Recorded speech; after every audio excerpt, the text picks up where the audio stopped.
And coming up next, the President Gandhi during a fundraising event in St. Louis on Saturday. I love this quote.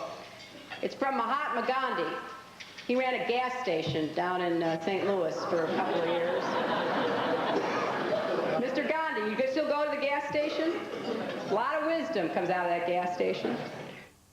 Earlier this week, the embarrassed former First Lady issued this apology. I have admired the work and life of Mahatma Gandhi and have spoken publicly about that many times. I truly regret if a lame attempt at humor suggested otherwise. Is the apology enough? Joining us now, Fox News political analyst, our good friend Linda Chavez, and she is president of the Center for Equal Opportunity. Linda, political correctness has to end. I think... Oh, I'm with you there. So we agree? Let this go. We agree. We agree that political correctness has to end. But the problem is, Sean, that there's a double standard. And the fact is, if a Republican had said something even remotely similar, we would have been all over them. And there is a double standard here.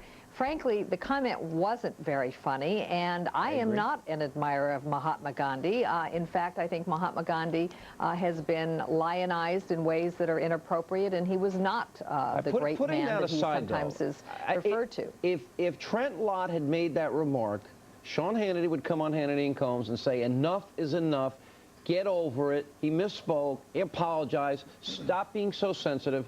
So if I don't say the same thing about Hillary Clinton, I'm a hypocrite. And I agree there's this double standard, but I'm saying it's got to stop.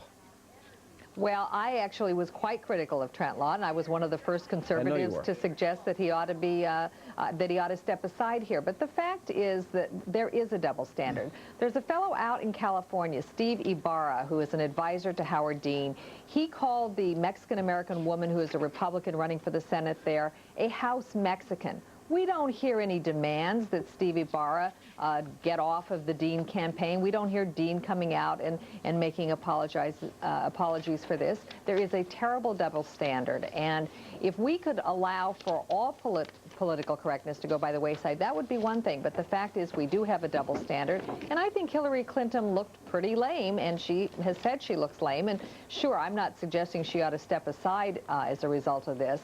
But it was very interesting that she picked on Indian Americans. Linda, let me fight my way in here for a second. I find it amazing that you are so critical of Mahatma Gandhi and his life. I mean, this was a man who led India peacefully out from under British rule to Indian independence. Don't you think that that warrants you know, some respect and appreciation, admiration for what he did for the largest democracy in the world? I'm glad that India is, in fact, democratic today, and, you know, he is known for his peaceful nonviolence. However, he was not the great hero that many people have made him out to be, and that a film a few years ago made him out to be as well.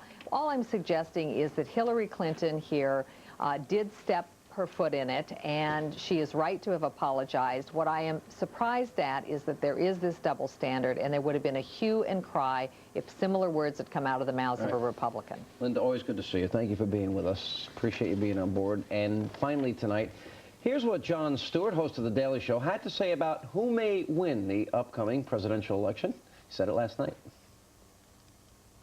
Now, of course, there's one figure who hasn't yet weighed in on the upcoming election: Jehovah. But all that changed last week when the Lord himself weighed in on the 04 election through his vessel of choice, Pat Robertson of the 700 Club. This last year, in terms of politics, I think George Bush is going to win on a walk. And I really believe I'm hearing from the Lord that it's going to be like a blowout election in 2004. Later, Robertson admitted he didn't hear that directly from the Lord, but instead saw it on an episode of God and Combs. That is, we were recently on his show, and that was a lot of fun. Political correctness has got to stop, Pat. I'm glad you come to Hillary's defense. She can sleep soundly tonight. Oh, she'll hear about it. Somebody, you're friends with her, you'll tell her. I'm getting on the phone with her right after this show. Will she talk to me? No, but she'll be happy to hear the good words you had to say. All right, that is all the time we do, in fact, have left this evening. Thank you, as always, for being with us. Let's check in with